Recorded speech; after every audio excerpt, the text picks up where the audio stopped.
Them, a horror thriller drama series created by Little Marvin, had just dropped on Amazon Prime Videos. The show is set in the early 1960s where a black family comes to live in all-white Campton, California. The ending episode of the show left many of us unrevealed about many questions. So let's not waste a single minute and get straight into the ending explain of Them. And before we begin, hit the subscribe button and press the bell icon to never miss a video from us.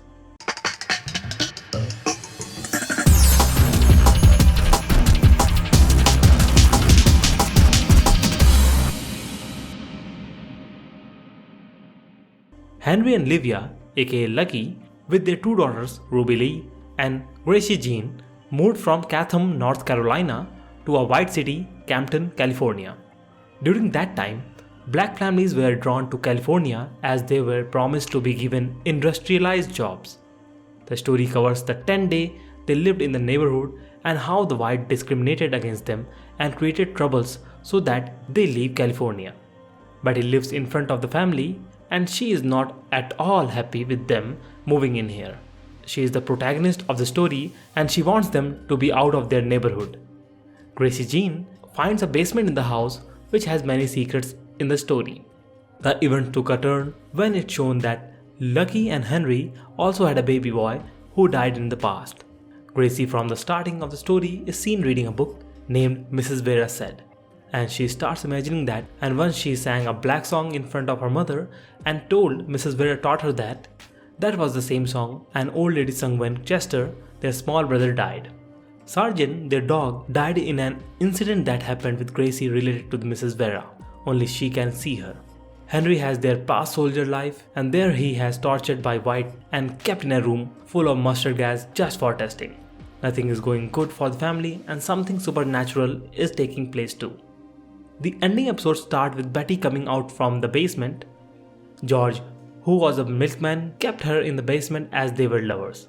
Betty, a day before that, came to him and asked him to drag out the black family out of the neighborhood as Lucky touched her. Meanwhile, she was drunk. George took her into the basement. When he forgot to close the basement, Betty came out of there. While she was running from there, George shoots her from behind. That's made me question everyone why George shoot Betty as he loved her. That's because George was in psych love with her and that's why he kept her in the basement while Betty just wanted him to finish the blacks. That's where Betty's story ended. Lucky in the refugee center and she is tied to her bed and is seen to be given some injections. She tells the nurse she wants to go to the washroom and stabs him with the same injection from behind and gets out of there. She even kills the doctor. How did she reach the refugee center? While a day back, she attacked her small daughter Gracie Jean, and while the family was trying to move from the neighborhood, Henry found the same box Lucky kept hidden and found the dead skull of his son. She said she was not able to left him there, and that's why she reached the refugee center. Everyone thought she is the one who killed Chester and then attacked Gracie. Meanwhile, Marty and Earl, other whites from the neighborhood, have attacked Henry and his daughters. They took Henry to the basement and were trying to hang him, but Ruby comes and hits Earl with the axe. He dies at the moment and Marty escapes from there. Henry follows him to the road. He shoots him again and again until he is half dead. An imaginary character of Henry comes into play and says to shoot Marty's pregnant wife right in her stomach, as he lost a child too, but he couldn't do it. When Henry tries to get back home, the door got closed automatically. Gracie and Ruby in the house started hearing a song. When Gracie went to see what's that near the closet, someone snatches her in. Henry is now in an imaginary theater with his imaginary character who tells him what happened that day when his son died.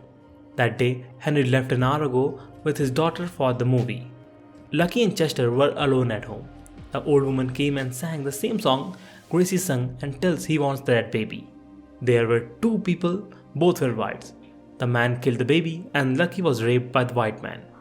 Till then, Lucky reached there and saw everyone calling her racist comment, but she went inside and helped Gracie and Ruby that she doesn't want to hurt anyone. It's not her.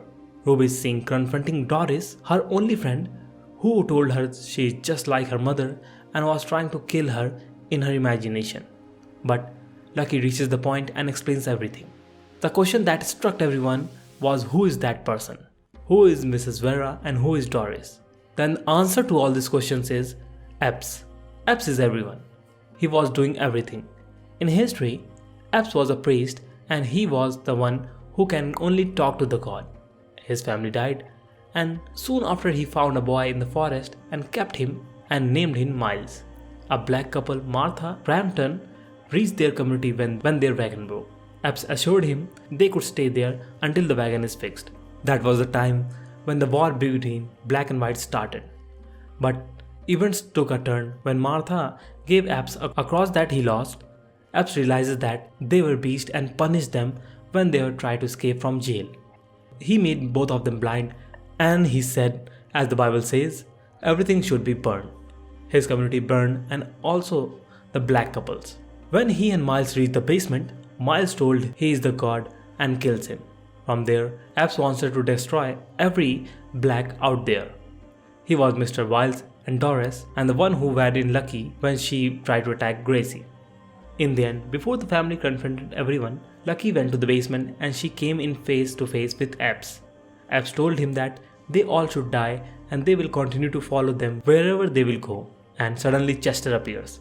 Lucky took her boy in her hands and kept crying and saying, "I'm right here," and when he suddenly disappears. And that's when she steps up and says they are similar as he lost his son too. He snatches the cross off him and throws it. She tells him she can be him now. Suddenly, he goes blind and remembers how his community burned. His body is now in fire, and the family confronted the whites together. One question that struck everybody was, is that the spot Epps died earlier? Yes, it seems that it was the same spot Epps died previously, as earlier it was shown Betty knew something about that place and it was sold in the loss by the contractor to the blacks as no one is taking it. This is something we will get to know in the second season. The biggest question that remained unanswered was if Miles was the one telling Epps what to do. Then is Miles the main protagonist of the story? As it was shown that Miles was the one who told Epps to do those things to the couples and he was the only one who helped the couples to escape. So maybe he was the one who loves racism and Epps was the only mean to do everything, and that's why Epps was the only one who found that boy in the forest. So it may be possible he did it knowingly so that people can catch them and kill them. This question can only be answered in the second season. Now what will happen to the family? Will they be shot by the police? Will they leave the neighborhood? Or will they stay and fight for themselves? These are the unanswered questions. These unanswered questions will be revealed in Them Season 2. So what are your thoughts over it? Hit them in comment section, and if you like this video, hit the like button, and for more such content like this, subscribe to our channel and press the bell icon.